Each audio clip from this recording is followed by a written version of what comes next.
तो चलिए अब खबरों में आगे बढ़ते हैं। ब्रिटेन में खालिस्तानियों ने एक बार फिर से सारी हदें पार कर दी है। वो बांग्लादेश में हिंदुओं पर अत्याचार के समर्थन में उतर आए। लंदन में बांग्लादेशी दूतावास के बाहर भारतीय हिंदू जमा हुए थे। इसी दौरान खालिस्तान समर्थक वहां पहुंच गए और बांग्लादेश के समर्थन में नारेबाजी करने लगे। इससे माहौल बिगड़ गया और टकराव की स्थिति पैदा हो गई। बांग्लादेश में हालिया दिनों में बड़े पैमाने पर हिंसा और विरोध प्रदर्शन देखने को मिले हैं। अब ये प्रदर्शन उस्मान हादी की मौत के बाद से शुरू हुआ और इसमें अल्पसंख्यक हिंदुओं को निशाना बनाया गया। अब सवाल ये कि लंदन में जब इसका विरोध किया गया तो खालिस्तानी वहां पहुंचे या पन्नू और पाकिस्तान की सोची समझी ये प्लानिंग थी? एक रिपोर्ट से आप समझेंगे।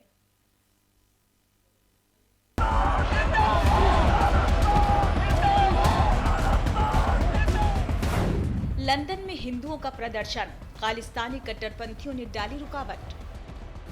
भारतीयों के प्रोटेस्ट में घुसे खालिस्तानी, ढाका के समर्थन में किया हुड़दंग। लंदन में बांग्लादेशी हिंदुओं के समर्थन में प्रदर्शन के दौरान खालिस्तानी कट्टरपंथियों ने हंगामा किया। ये प्रदर्शन बांग्लादेश में हिंदुओं पर बढ़ते अत्याचार को उजागर करने के लिए किया गया था।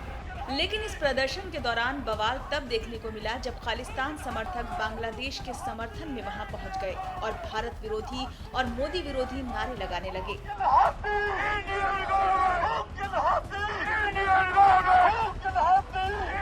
लंदन स्थित बांग्लादेश हाई कमीशन के बाहर हिंदू समुदाय ने जस्टिस फॉर हिंदू विक्टिम और स्टॉप हिंदू जेनोसाइड इन बांग्लादेश लिखे पोस्टर पकड़ रखे थे। इसी बीच सिख फॉर जस्टिस संगठन SFJ से जुड़े खालिस्तानियों ने वहां आकर भारत विरोधी नारे लगाए और खालिस्तानी झंडे लहराए। खालिस्तानियों ने हिंदू प्रदर्शनकारियों के साथ धक्का मुक्की भी की। खालिस्तानियों के हाथ में पोस्टर थे जिन पर शहीद निज्जर, शहीद हादी, असैसिनेशंस बाय मोदी लिखा हुआ था।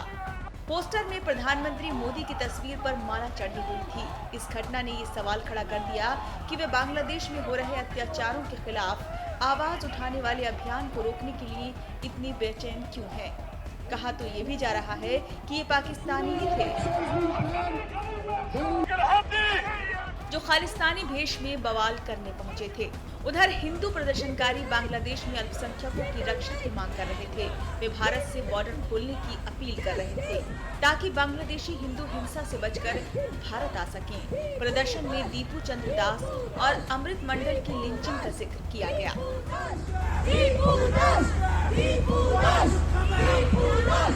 बांग्लादेश में हिंदुओं पर हिंसा लगातार बढ़ रही है। हाल ही में दीपू चंद्र दास का अमृत मंडल की हत्या ने हालात को और गंभीर बना दिया है।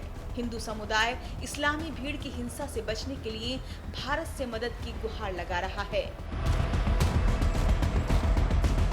आपको बता दें कि बांग्लादेशी छात्र नेता शरीफ उस्मान हादी की मौत के बाद बांग्लादेशी हिंदुओं के खिलाफ हिंसा के कई मामले सामने आए हैं। बांग्लादेश में 18 दिसंबर को उस्मान हादी की मौत के बाद हिंसा भड़क गई थी। हादी समर्थित भीड़ ने 25 साल के हिंदू दीपू चंद्र दास की पीट कर हत्या कर दी थी। इसके बाद उसकी लाश को पेड़ से लटकाकर जला दिया था। ये घटना बांग्लादेश के मेमनसिंह में हुई। दीपू पर ईशनिंदा का आरोप था। हादी समर्थकों का कहना था कि दीपू ने फेसबुक पर ऐसी टिप्पणी की थी जिससे धार्मिक भावनाएं आहत हुईं। हालांकि बांग्लादेशी जांच एजेंसियों ने पाया कि उन्हें किसी भी पोस्ट या टिप्पणी के प्रमाण नहीं मिले।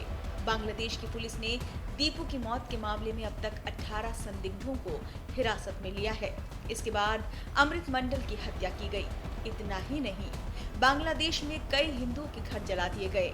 बांग्लादेश में मोहम्मद यूनुस की अंतरिम सरकार के दौरान अगस्त 2024 से अब तक अल्पसंख्यकों पर 2900 से ज्यादा हमले हो चुके हैं, जिनमें हत्याएं, आगजनी और जमीन पर कब्जा शामिल है। अब पूरी दुनिया हत्यारे मोहम्मद यूनुस की हकीकत देख रहे हैं कि कैसे कट्टरपंथ ने पूरा बांग्लादेश तबाह कर दिया। जब इसके खिलाफ आवाज उठाई जाती है तो कभी पाकिस्तानी, कभी खालिस्तानियों की गीदड़ फौज खड़ी कर दी जाती है। Bureau report, news India. और इन्हीं खबरों के साथ यहाँ रुकेंगे। छोटे से ब्रेक के लिए आपका ही मत जाएगा क्योंकि न्यूज़ इंडिया पर खबरों का सिलसिला जारी है।